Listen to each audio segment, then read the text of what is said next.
Quiet on the set. Hello, great people. This is Primrose Cameron. Yeah, but it's Tuesday, so I am excited about today. So, of course, this is Cameron Chronicles, and we're all the way live, with the one and only Barbara Girdman in the building. Now, I don't know about you, but I know I see her everywhere doing everything. And I am so excited about what she is doing within our community, going from place to place.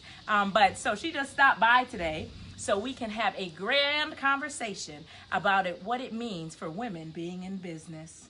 So, Barb, everyone doesn't know you like I know you. So if you could kind of just share with us who you are. Give us a little background. Well, first I'd say, please call me Barb. Make sure when you see it, don't call her Barbara. Right. I'm still Barbara, but that's my legal name. That's my formal name. Official. For my friends. Yes. For my friends, I'm Barb. So, and that's most of you out there, of course. So, and thank you for the hearts and the love. I know, don't you love it? Yeah, I do. But for those of you that don't know me, my name's Barb. I live here in DeLand. Moved here in 1984, so I've been here a very long time, here and around. But my family, my grandparents were from here, or they've been here since like the 1950s. Oh, wow. So DeLand was my vacation location, coming down from New York back in the late 60s. So I have deep roots here and deep roots here in West Volusia. So I pretty much connected throughout West Volusia, whether it's Lake Helen, DeLand, Orange City, even DeLeon Springs. So I've been here and I've connected to some deep roots here. So Awesome. I'm a local realtor. I'm also a local elected official. Wow, awesome. So you're definitely a West Volusianite. I am. And I love hearing that. I've been telling folks week after week that we just have gems within West Volusia, and we want to make sure that and showcase so that everyone knows. So as long as I've known you, I've known that you're serious about your business. I am very serious about my business.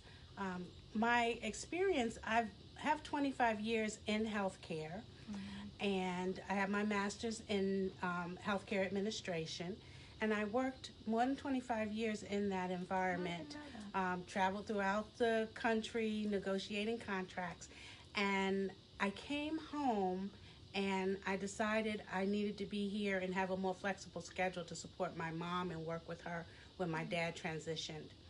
And that's what really ignited what I started to do as a business and as a businesswoman and an entrepreneur. And it really connected me to the community when I saw that need for resources throughout our community. So I think I'm one of those persons who've been graced to have like nonstop energy. Yeah, because you have it. Yes, right? Yes, so I've always been someone who's either had two jobs and went to school, two jobs and a business, or I've just always had the vision and wanted to uplift and inspire others when I saw someone else who had a vision for something, or you saw that gift in them that maybe they didn't, and you wanted to help them reach that next goal. So for whatever reason, that's what inspires me, is to inspire others, and that's on all levels. So I've worked with arts and culture. So I've worked with Andre Darby and his local plays, so we've had a great time with that.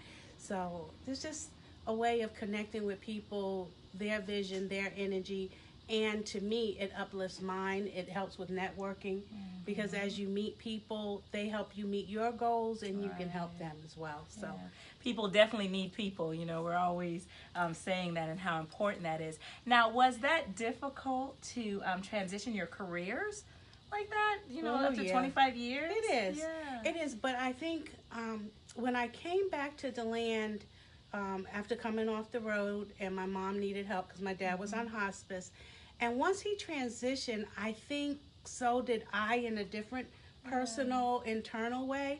It made me ask myself, what's my legacy going to be? I'm from a family of hard workers and entrepreneurs. So my dad was always self-employed. And my mom had a little, what do you call, luncheonette when we were in New York. And so just hardworking, basic, everyday people. And, but they instilled in me and my sisters, we all have this depth of work ethic and just knowing that there are other options and you create your own options. So Barb, just yesterday at the Sisters Build meeting, we actually were having that conversation. I was talking to some folks, so shout out to my under 30-year-old folks. I said, I don't know if you guys are really meant to work 9 to 5. I really feel like that group, they're meant to like take over the world and create. What kind of advice would you give to that, to the group, to our next generation of leaders? Well, I think the advice that I give to any young person is to have a foundation. So even though you may build your business, build your foundation so you always have something to go back to, or you have that anchor. So get that education, get that skill, build that base, get that certificate, have it rooted where when people want to know why you over someone else, you not only have the skill, but you have that experience and the documentation behind it for the formal education aspect. Because I think as much as you can do it for yourself, you still need to build that reputation, and that reputation needs to be built on solid ground. So I'm having that discussion with some other young people right now who think they don't need it. This is the thing. And I'm like, how do you think, like, I spent 20 years getting a master's, right? I'm somebody that I did everything non-traditionally, had to work for it. And I'm saying, if you're young enough, get it in while you can. Before you have a bunch of other responsibilities and expectations on you, knock that out the way, because it's something you always have and can always build on. And to me, I've always had multiple careers, and they say, you need multiple sources of income. And I've always been able to make that connection because I created the foundation over time, but I also created the side hustles. Hustle is real. But my hustles were, part-time evening jobs or going to school or sometimes I would find myself when I was working, I stayed in Baltimore for about 5 years, and there was a young black business that was a clothes shop. And my days were free. My weekends were free. And I'm like, well, I'll come and help, because again, I saw a young black business trying to make a difference in a small community, and they could use the help. And I had that kind of time, but it also helped me network in a new area. And I uplift them, they inspired me, and we did well together for the time that we were. Plus, they had some nice clothes that I like. You've used the word drive more than once, and I feel that that's really powerful and that level of importance, right? And I don't know if you can necessarily, if we can teach drive, but I know that we can model it to the best of our ability, and we can also support it. Right? So everyone knows I'm a #1 fan of those who have come after me. Because eventually I'm going to be on a hammock. I keep saying this because I'm claiming it. And I'm going to be on a hammock and some rest, right in Jamaica. Y'all know. But before that happens, I want to know that folks could have counted on me. And I see that in you everywhere that you go. Somebody can reach out. And they can connect. We have no problem passing the baton, because we're going to need rest. So amen. Well, you want to build a bench. And so at one point, I've been looking to create for probably the past 7 to 10 years a network of minority business. And I remember we had several meetings. We still have the Minority Business Network and the directory online. And we connected that also with Accelerate. And, but it's hard to keep people connected, because I think they don't think we need each other the way that we do. And what I want to say, so many of the people that I'm connected with now, like yourself, I met networking. Exactly. Right? Exactly. And we've done so many projects together. We uplift each other when and where we can. We know that we can count on each other when we're trying to get something going forward. And that is such a core criteria to have that tight network, that you don't have to see each other all the time to know that if I reach out, if she can do it, she will. Exactly. And I think it's key for people, for young business, to develop that type of network. And I find that everybody's trying to do it individually. And what one thing the recession taught me is nobody can do this by themselves. And there's no point in overlapping. Like, everybody wants to create and provide the same level of service. And I'm saying, well, why not collaborate? And you take the part where your strengths are and uplift the other person. So you're both building your business, but you're in your lane and they're in theirs, instead of you trying to be everything. Exactly. You can't. People need people. We can't do it alone. And that's what we were sharing yesterday, is one, helping to motivate one another. You know, how important is that? Some days I'm drained, and Kim will say out of nowhere, how was your day? Are you doing okay today? I'm like, did she see me? Like, did she know I was drained? How did she know? Today was a really long day. Look, as long as you didn't show up, and she's like, oh, you look tired. Exactly. That's the one that gets me. I'm like, okay, but you know what? Even if I am, I don't want to hear that. Okay? But I want to know, because if I'm looking kind of off. I'm just saying. It's going to happen sometimes. Exactly, because we're running. But what I feel good about, you know, the projects I have going on and all of the community building, I can't do that by myself. And if it were up to me, Barbara, I may just stay sleeping, honestly, right? But it's so much more that's out there. But the other thing I was sharing with the folks is, I don't know how well they do that, right? Networking is one thing, but really building those relationships, I'm finding that it's harder and harder for folks to do. See, I don't know about hard to do versus people don't think that it's important to do. Right? Okay. They prioritize something else, and anytime you have a business, you have to brand your business. Right? So the visibility brands your business, the connectivity brands your business. So unless you have a very unique product that's already in demand, that people come looking for you, and no one else has, and nobody else got it, right? Otherwise, you either have to have something that's high demand, you know, or you got to get out and let people know about your service and who you are. So my sister has a transportation company. I see her. And we driven. Had, check. Right. So, and we had a couple of events, and totally unrelated, you know. But anytime I get enough people in a room, I want people to know who else is in the room and what they're about and what else they're doing, because anytime people come together, there's always ways for them to connect. Exactly. And I love it, because once I do that introduction and everybody says, you know, this one woman does scaffolding. Now, who would have thought this woman would be doing construction scaffolding? Oh, wow. And there'd be somebody in the room that could benefit from it. You know, since I introduced my sister in this environment, she's probably had 10 new customers. Well, awesome. You know, but and I see so many connections that came together from that room that now we're 3 months later, and they've started a relationship. So I just think it matters that we see things in that way, that when you get people together, there's usually relationships that can connect and build the bridge and brand and do the things that we need to do to network and move young business or old business forward. Any business. Right. Or even for personal growth, personal and professional development. Absolutely.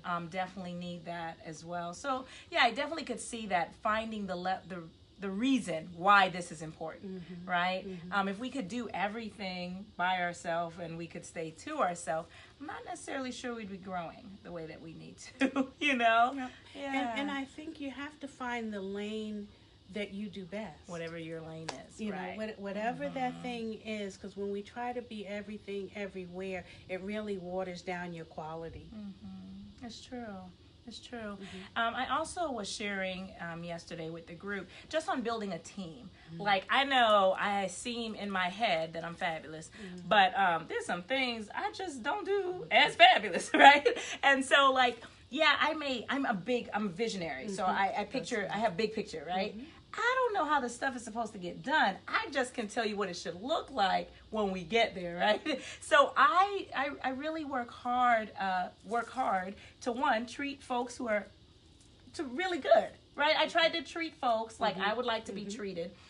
I'm not sure if we all do that, right? I get frustrated when folks aren't nice to other people for whatever reason, not even realizing maybe they're stressed out or some other things. But for me, building relationships is really, really important, right? And maybe the only child in me, I don't know, because I used to have a lot of Barbies in me.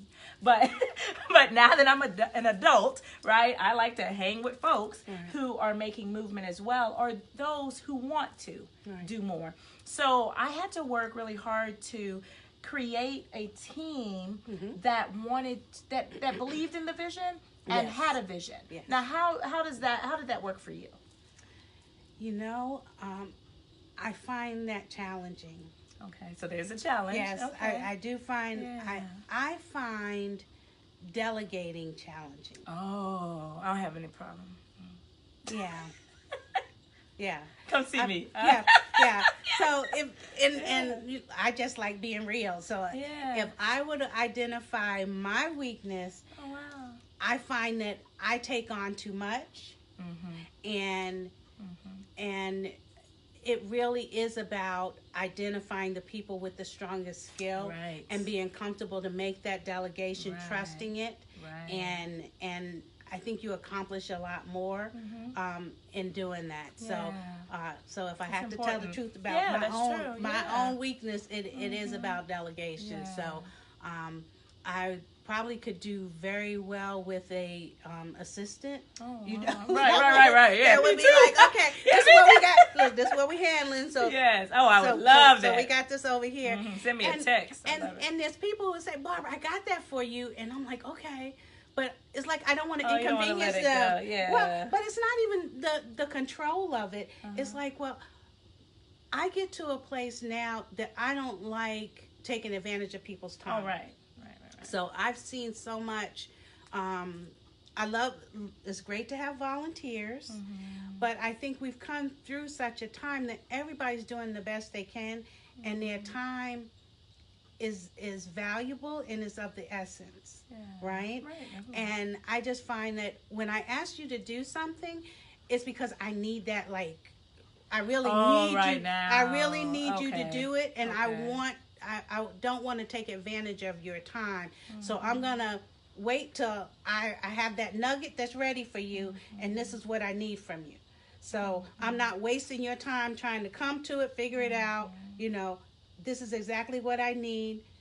It's going to take you 20 minutes. It's going to take you a day, whatever it's going to take you. But you know I'm not wasting your time. Right. That's my challenge, because I think I could probably let it go a little earlier, and somebody else could already have networked and made that happen for me. Yeah, I think I'm more like the flower child. I want to, let's talk about it and let's marinate.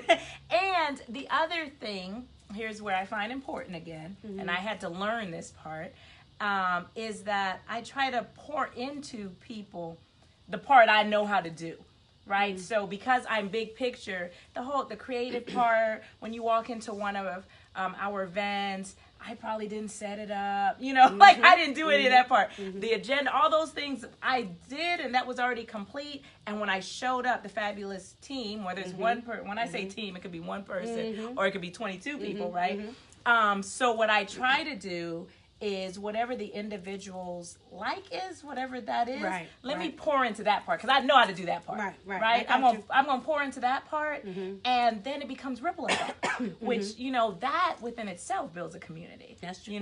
So I really like to see that. I love when women to come together and men come together as well, and they're giving the compliments and they're doing things here and there, right? But I know in the back, they've really worked hard to pour into one another, right? That's how it becomes so just so seamless. Yeah, I like it. Yeah, because they really, and so if we could kind of just model and share that more, yeah, I think that would really, really, really help, in what we're doing as building teams are concerned. Because I'm meeting so many skilled folks. I mean, I know how to talk, but I'm talking about like some skills, some talents. Last week we had Nina Sky, we had Javi, like, these folks, right? They're like doing grand things. They're doing big things. They're just so skillful. I can't wait until everyone comes together and just do a takeover for West Volusia, Yeah. So. So for what I say, I'm planting seeds throughout the area. I love it. Seeds of hope to grow into a garden, and to me that garden is minority business. Yes. It's that connectivity where you're supporting each other through it. And I just think that's what matters. You just keep encouraging people. And I always like to say, well, what is it you want to accomplish? Because you got to plant that seed with people to let them know. And it's always surprising to me that God reveals it, right? You put it out there, and Definitely. you get confirmation, and it usually comes through and by a person who shows up out of nowhere. And it can't be anything but a yeah, God right. thing. How did this happen? Look, it couldn't be anything but a God thing that I put this in the atmosphere and said, this is what I needed, this is what I wanted to do. Or someone else, that's what they've said. And you're able to bring that to them, and they're like, you know what? This is what I just put out. And so I think that's the divine order and the grace with the gifts. And you definitely model that, because what I can appreciate is if someone says, do you know Barb Gertman, what they follow with is exactly what you're saying, right? That's awesome. Yeah, So going back 360 to the beginning of what's your legacy? What do you want to leave? And it's so not about me as an individual, it's about, have you planted the seeds of hope and have people connected to it, in a way that when they think about you, exactly, they smile. Right. They feel good about. That's cool. I know Barb. Yeah. Whatever she did. I know Barb. So I even feel like when I'm wrong, I'm right. Because I tried to do whatever I could do. So that's for the people. Yeah, definitely. So I know we only have a few minutes remaining, and so I know we're in election season, right? We are. This is the season. If you didn't know, just turn your television on, look at any social media platform, and so in the next few minutes, just kind of share with us how you got here, right, in this area, and what are you running for? Let us know more about that. So I'm running for Volusia County Council for District 1, and how I got here is basically going back 360 to my legacy, coming home, becoming a realtor. And when you're a realtor, you go throughout the community and you see every aspect of community. Oh, that's true. And you see the needs, but you see the opportunities. So through that, I started looking for resources and people to connect to who can pull resources or lead me to them. Right? So I started looking for organizations that I can connect with that have resources. So West Volusia, NAACP, they really are a wealth of resource, and they have a great platform if you have the people to work it. Okay. Right? I'm on the board of my local Rotary Club. I've pulled and been able to bring thousands of dollars back to our community through being a member of the Rotary Club of DeLand. And it's, again, trying to identify how to make those connections. So I'm an elected official. I'm commissioner with the West Volusia Hospital Authority. So that connects back to my 25 years of healthcare experience, but it also connects to the least of these, because that service is for indigent care and to ensure that our community becomes a healthier community. So I work towards that. Together I'm on the board for the Beacon News, and we've worked together through some issues there. But check me out every Thursday, Cameron Chronicles. Little plug, shameless plug. Shameless plug. But And that's really what's brought me to service, right? Everything that I've done in the community, whether it's through business, whether it's through arts and culture, whether it's through health, it's really brought me here to say, Volusia County Council needs someone like me, right? Somebody who's there because they care, not because they're trying to be a career politician or they're trying to make put their name out.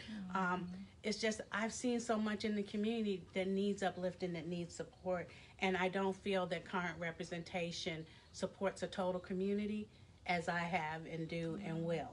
And I think it's important that we have fresh eyes, new voice, new vision, new energy, and that's what I've been providing. That's what I seek to provide through this seat.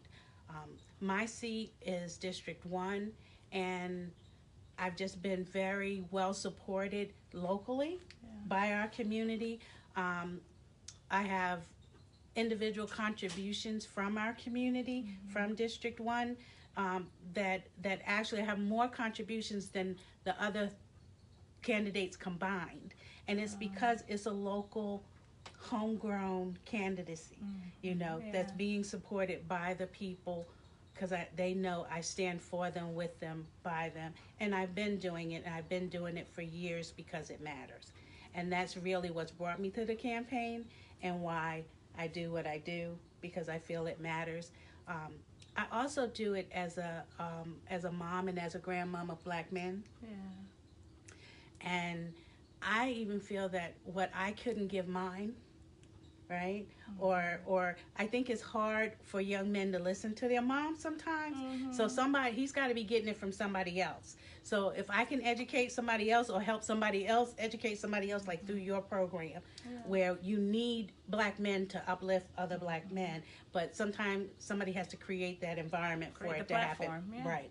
So that's a big part of it, because I know the message that we have to tell our sons no other community has to.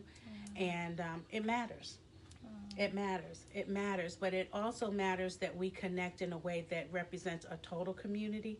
I've got a special eye for the community of Black men and want to put them back in their rightful place, and that's head of the house, leader and within the community, and doing the things that it takes to move their life forward and support, their family and community.